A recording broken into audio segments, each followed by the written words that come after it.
Hello everyone. তো আজকে আমাদের দেখো একটা পার্টি মেকওভার ছিল। তো মেকআপ লুক পুরোটাই কমপ্লিট হয়ে গেছে। বনশ্রী একবার ঘুরে যাও, জাস্ট রাউন্ড দিয়ে দাও স্লোভাবে।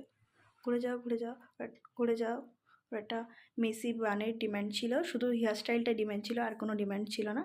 বলো কেমন লাগলো বলো। আমার খুব ভালো লেগেছে, প্রতিবারের মতন এবারেও ভালো লেগেছে। দিদির কাছে এই নিয়ে অনেকবার এসেছি, কতবার এসেছি কাউন্ট করা নেই। মানে প্রত্যেকবারের মতো এবারও আমি ফুল স্যাটিসফাইড। আর আমি সত্যি বলতে কিছু দিদির কাছে এসে ডিমান্ড করিনি, জাস্ট হেয়ারটা ছাড়া।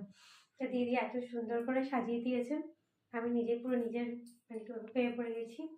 মানে মানে বাড়ি গিয়ে মানে পরে ভাবছি যে যেখানে যাচ্ছি সেখান থেকে বেরিয়ে মেকআপটা তুলতে তো একদমই ইচ্ছা করে না, কোনো বাড়ি ইচ্ছা করে না, কিন্তু অনেক কষ্ট করে মেকআপটা তুলতে হয়, না তুললে হয় না। এবারে দিদির মেকআপটা পুরো যেটাকে বলে চুমু হয়েছে পুরো। থ্যাংক ইউ আমি থ্যাংক ফুল ইউ স্যাটিসফাইড। তো আমি বলবো নিজেদের স্পেশাল দিনে বা আপকামিং ব্রাইডদেরও বলবো দিদির কাছে আসতে পারো, দিদি খুব সুন্দর সাজায়। Thank you. আর তুমি যে হেয়ার স্টাইলটা বলেছো সেম হয়েছে তো? একদম সেম হয়েছে। প্লাস আমার প্রোফাইলে গিয়ে যারা যারা আমাকে চেনো, এমনি পার্টি মেকআপ দেখতে পাবেন, সবই মিমিদিরই সাজানো। আচ্ছা, একটু ব্যাকে ঘুরে যাও, বানটা একবার দেখিয়ে দিই। তো এটা হচ্ছে ওর বান, মেসি বান। সামনে ঘুরে যাও। তো এটা ওর ফুল লুক, একদম একটা সিম্পল, খুব সুন্দর সিম্পল শাড়ি, বাট খুব গর্জিয়াস, ওর উপরে খুব খুব ভালো গেছেও। তো এটা হচ্ছে ফুল লুক।